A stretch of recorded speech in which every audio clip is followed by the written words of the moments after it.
और अब वक्त है हमारे खास सेगमेंट कमोडिटी अपडेट का। हमारे कमोडिटी एडिटर मनीषा गुप्ता बताएंगी कैसा रुख रहेगा गेहूं की कीमतों में।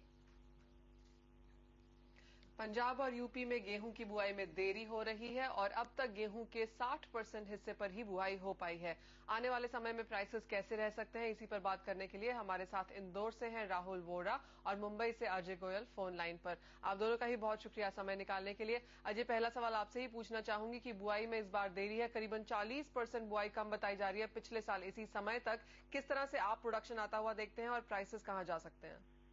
जो यूपी में बुआई जो है कमजोर है, वो उसका मुख्य कारण ये है कि गन्ने की फसल अभी तक पूरी तरह से कटी नहीं है और एक बार ये फसल कट जाती है उसके बाद मेरे हिसाब से बुआई जो है पिछले साल के अनुकूल हो जाएगी। लेकिन ये थोड़ा एक चिंता का विषय है क्योंकि कई जगहों से ऐसे रिपोर्ट्स आ रहे हैं कि बुआई जो है कमजोर है और आने वाले साल में जो है अगर वैसा ही हालात रहे तो जो है फसल जरूर कम रहेगी।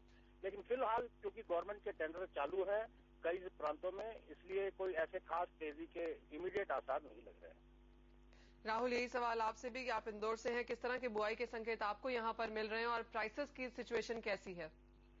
बुआई में प्रॉब्लम ही है मनीषा जी। बुआई हमारे यहाँ थोड़ी सी कमजोरी है। कारण ये है कि हमारे यहाँ इस साल मध्य प्रदेश में पानी की ओवरऑल कमी रही है और पानी कम होने की वजह से चूंकि गेहूं में पानी जब बोआ जाता है तो गेहूं में 3 या 5 बार पानी देना पड़ता है। वो पानी की उपलब्धता नहीं होने से, ग्राउंड वाटर लेवल नीचे जाने से गेहूं की बुआई कमजोर हुई है। उसकी एवज में दूसरी चीजों की बुआई थोड़ी सी ज्यादा हुई है एज कम्पेयर टू व्हीट। और जो ट्रेडिशनल गेहूं बोने का रकबा था वो थोड़ा सा इस बार ऐसा लग रहा है कि एटलीस्ट 25 to 30% जो है वो हमारे यहाँ गेहूं में बोनी में ही कमी आ जाएगी।